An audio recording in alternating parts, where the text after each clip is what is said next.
बच्चों, आज हम व्याकरण से पाठ 4 शब्द विचार पढ़ेंगे।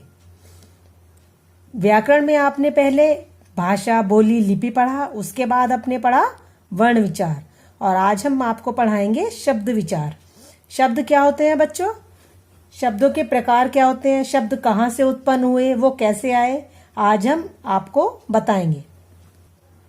कोई भी भाषा बिना वाक्यों के नहीं बन सकती। भाषा वाक्यों से बनती है और वाक्य शब्दों से। शब्द बनते हैं विभिन्न ध्वनियों से, और ध्वनि कौन सी होती है? जो वर्णों के आधार पर बनती हैं। शब्दों की रचना ध्वनियों के निश्चित क्रम से होती है। और भाषा की कितनी इकाइयां होती हैं? भाषा की 3 इकाइयां होती हैं। पहली होती है वर्ण, दूसरी होती है शब्द, और तीसरी इकाई होती है वाक्य। जैसे आप उदाहरण देखिए, वर्ण के लिए क जमा आ जमा म जमा आ जमा ला जमा आ, अर्थात क्या बना इससे? कमल।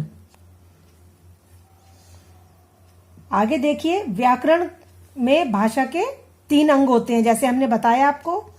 पहले होंगे वर्ण, फिर शब्द और वाक्य। वाक्य शब्दों के योग से बनता है और शब्द वर्णों के योग से बनता है। शब्द किसे कहा जाता है? भाषा की सबसे छोटी इकाई कौन सी है? वर्ण है। भाषा की सबसे छोटी इकाई वर्ण है, और वर्णों का सार्थक योग होता है शब्द विचार। कौन सा होता है वर्णों का छोटा रूप? सार्थक रूप शब्द विचार। व्यवहारिक जीवन में लेखन व उच्चारण के रूप में जो अध्ययन किया जाए वह शब्द कहलाता है। शब्द कितने प्रकार के होते हैं? वर्णों के सार्थक योग को शब्द कहते हैं। ये हमारे 2 प्रकार के होते हैं, सार्थक भी और निरर्थक भी। 2 या 2 से अधिक वर्णों के मेल से बने सार्थक ध्वनि समूह को हम शब्द कहते हैं। और सार्थक ना होने पर, सार्थक का अर्थ है जिनसे शब्दों से अर्थ प्रकट हो, वह सार्थक शब्द कहलाते हैं, और जिन शब्दों का कोई अर्थ नहीं निकलता वह निरर्थक शब्द कहलाते हैं। ये वर्ण 2 या 2 से अधिक भी हो सकते हैं, जैसे क जमा आ जमा म जमा आ जमा ला जमा आ, अर्थात कमल। अर्थ के आधार पर भाषा की सबसे छोटी इकाई क्या है? बताइए क्या होती है अर्थ के आधार पर भाषा की छोटी इकाई? वह है शब्द। भाषा के 3 अंग हैं, वर्ण, शब्द और वाक्य। अब देखिए शब्दों के भेद।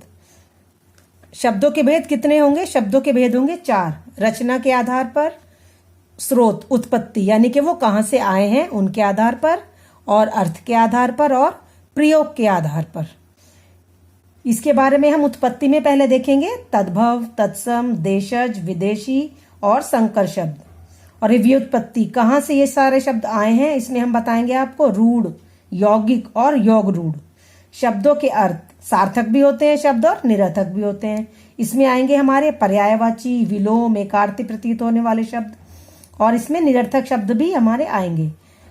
बाद में लेंगे हम आपके शब्दों के विकार। इसमें 2 प्रकार के आएंगे, विकारी शब्द और अविकारी शब्द।